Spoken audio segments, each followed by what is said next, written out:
Apat na dahilan kung bakit hindi pinuksan ng Diyos si Satanas. Magugulat ka sa panghuli. Una, hindi pinuksan ng Diyos si Satanas dahil ang mga anghel ay immortal o walang kamatayan. Nilikha sila ng Diyos hindi para tumigil sa pag-iral, kundi para mabuhay magpakailan-kailanman. Ikalawa, hindi pinuksan ng Diyos si Satanas sapagkat suportado si Satanas ng ikatlong bilang ng mga anghel sa langit. 1/3 ng bilang ng mga anghel sa langit ay naniniwala na mas mahusay mamahala si Satanas kaysa sa Diyos. Pinahintulutan ng Diyos na pamahalaan ni Satanas ang mga rebeldeng anghel para makita ng natitirang mga tapat na anghel kung ano ang kasawian at kasama ang ibubunga ng pamamahalang gustong mangyari ni Lucifer.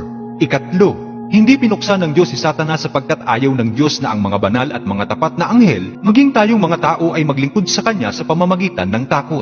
Gusto ng Diyos na ang paglilingkod sa Kanya ay bunga ng pag-ibig at hindi ng pagkatakot. Panghuli, hindi pinuksan ng Diyos si Satanas dahil ang Diyos ay makatarungan. Kung agad niyang nilipol si Satanas nang ito'y magkasala, kailangan din niyang lipulin ang lahat ng mga tao. Kung lilipulin tayo agad ng Diyos sa ating pagkakasala, hindi na natin makikilala si Jesus.